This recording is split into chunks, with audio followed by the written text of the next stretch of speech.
Good morning and welcome to Rising. We've got another great show for you today. It is St. Patrick's Day, and Niall, you're looking grand in green.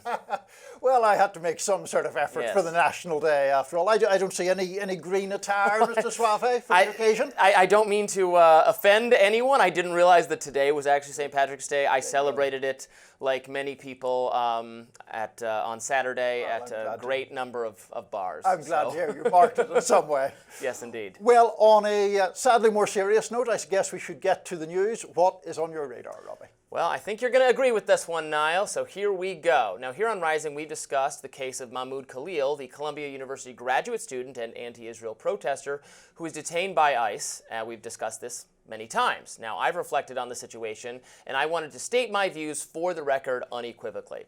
What the federal government is doing to Khalil is wrong, and it disturbs me greatly. Now, I don't agree with Khalil at all in terms of his politics, and I recognize that his legal status as a green card holder is a bit more complicated than that of a U.S. citizen. But even so, I am wholly opposed to the federal government's efforts to remove him from the country. Let me explain. If you haven't heard the story, here is the situation. Mahmoud Khalil is a Columbia University graduate student and green card holder who was detained by immigration officials after participating in anti-Israel demonstrations on campus. This has now become big national news. Those defending the government's efforts to deport Khalil argue that the authorities have the legal right to deport a non-citizen whose activism aligns with a terrorist group. Skeptics, on the other hand, are gravely concerned that the Trump administration is obviously violating the First Amendment. Immigration and Customs Enforcement arrested Khalil last weekend and swiftly transferred him to a detention facility in Louisiana. A judge has temporarily halted his deportation and ordered the government to make its case before the court. Khalil is of Palestinian descent and holds Algerian citizenship. He initially entered the U.S. on a student visa, but is now married to a U.S. citizen and is thus in possession of a green card. Now, the government's efforts to deport Khalil follow anti-Israel protests at Columbia University, an institution that has taken much criticism for failing to prevent anti-Semitism on campus. Pro-Palestinian students recently occupied a campus building. Khalil is a prominent activist on behalf of the Palestinian cause and was said to be negotiating with the campus administration on behalf of the protesters. President Donald Trump has instructed the State Department to take aggressive action to remove, quote, foreign visitors who support terrorists, and Secretary of State Marco Rubio has indicated that, quote, we will be revoking the visas and or green cards of Hamas supporters in America so they can be deported, end quote. Now, whether the federal government has the legal authority to deport immigrants for engaging in disfavored speech, it's at least somewhat murky, constitutionally speaking. On one hand, case law suggests that although student visa holders enjoy the same legal rights as citizens with respect to criminal investigations, their right to remain in the U.S. may be subject to different restrictions, though Khalil, as a green card holder, is in a much stronger position. On the other hand, the First Amendment is understood as a general restriction on the government's behavior.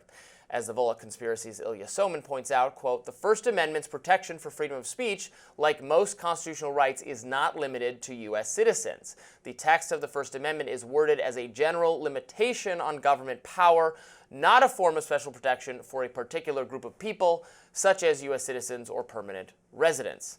Now, setting aside the constitutional issue, the detention of a student activist for engaging in what would clearly be considered First Amendment-protected activity under other circumstances is very alarming.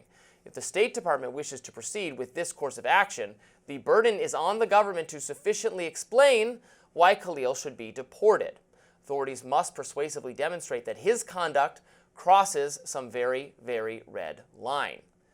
Yet at present, the government's justifications, they don't come anywhere close to satisfying such a requirement. On the contrary, the official explanation for Khalil's detention is so woefully insufficient as to be laughable. Except, of course, this is not a laughing matter whatsoever. Earlier last week, the Free Press spoke with a White House official about the reason for Khalil's detention. The official said that Khalil is, quote, a threat to the foreign policy and national security interests of the United States. The allegation here is not that he was breaking the law. He was mobilizing support for Hamas and spreading anti-Semitism in a way that is contrary to the foreign policy of the U.S.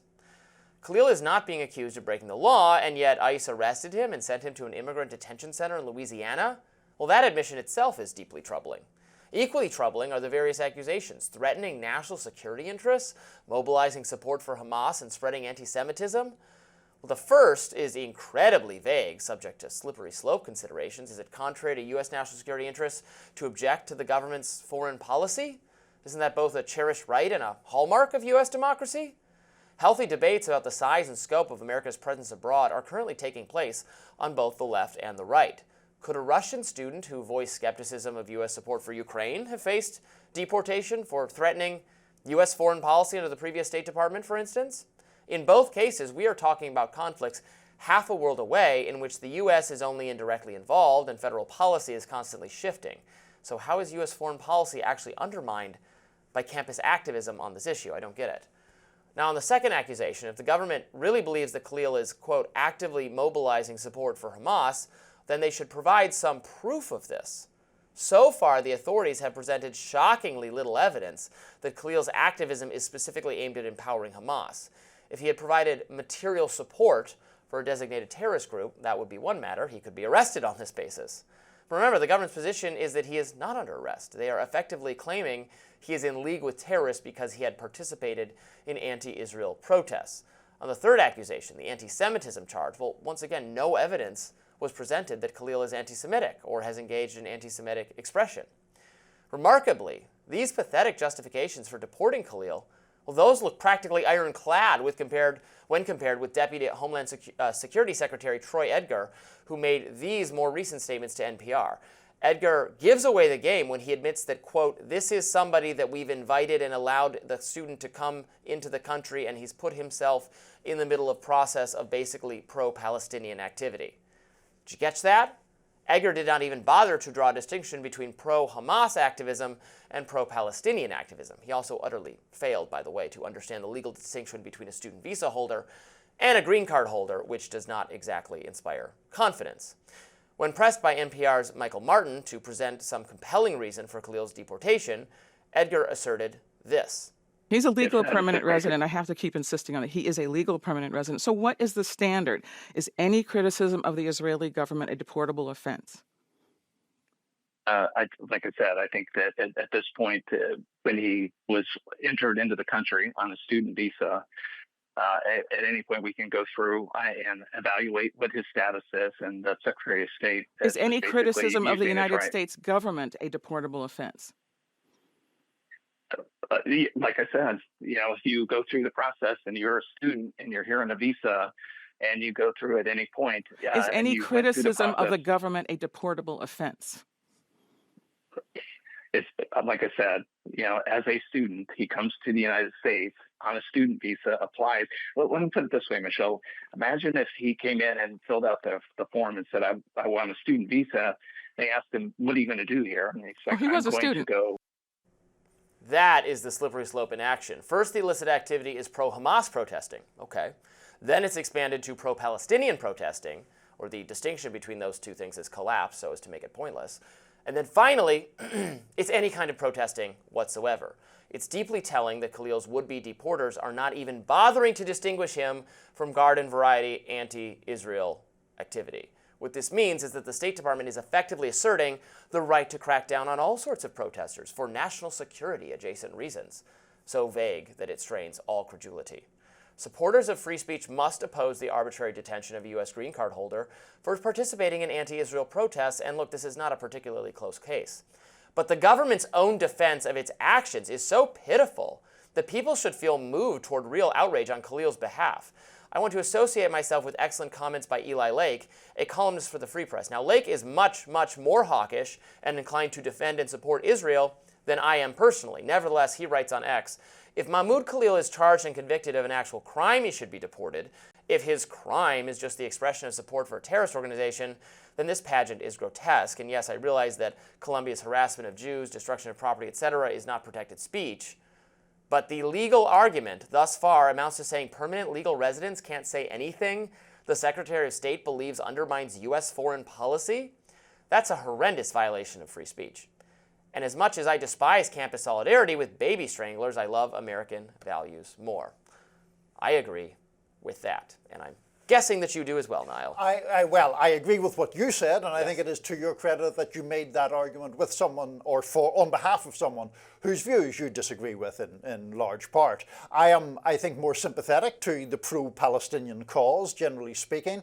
But I think here, and the point that you identified very well in that radar, was the thinness of the government case against him is extraordinary. There is no real evidence provided. Now, as you also pointed out, if we are saying he provided material support for Hamas, took direction from Hamas, was in contact with Hamas, then those become actions, and that it becomes a different debate. But so far there has been none of that. And this justification that it undermines American foreign policy for some guy on Columbia's campus to hand out leaflets and say some stuff, that seems a ludicrous argument to me, and a very dangerous one, as you pointed out. Yes, exactly. You know, they want to establish that there's something special about this person that's really threatening. Okay, I'm all ears. Explain it to me. And they haven't done that, and they clearly didn't understand even in the first place that he has a green card. He's married to a U.S. citizen rather than just on a student visa, which we understand gives him special, more protection. Right. Now, it might still be constitutional to deport him. That's going to get worked out. But the fact that they didn't know that in the first place troubles me. And then the fact that they don't even bother to explain this in any satisfactory way. And they grab him and shove him, put him in a detention center. It's not even like, well, your status is expiring now in however many days because of you violating, and you have to get out of the country by whatever. They actually just came and took him away. Yep. I think that's disturbing, and I think all of us, no matter what your view of the conflict is, have to start seeing through these national security rationalizations for the government to violate people's free speech rights. You're right, and briefly to that point, I mean, the analogy you drew with the war in Ukraine, could a Russian have been deported for opposing, for expressing views there? Would that be injurious to U.S. national security interest if it is a Russian student who's a green card holder? It seems a very dangerous road to go down. And it's not unhealthy for us. We need to debate these issues. Right. We need to debate. There are debates taking place on both sides of the political spectrum about what our level of support for Ukraine should be, what our level of support for Israel should be. Yeah. I think that is healthy. I don't even think, frankly, that the level of the anti-Israel protests on campus, as annoying as they might be for the people on the campuses, are that you could even argue are harming. I mean, I think many people watch the protesters and become more sympathetic to the Jewish students and the pro-Israel side, because some of them are insane. Very briefly before we wrap, also the suggestion of anti-Semitism on Mahmoud Khalil's case. In fact, he has made public comments, including on CNN, I believe, defending Jewish people, praising Jewish activists who are on his side of the question, and also, setting out his stall very clearly against anti-Semitism. Yeah.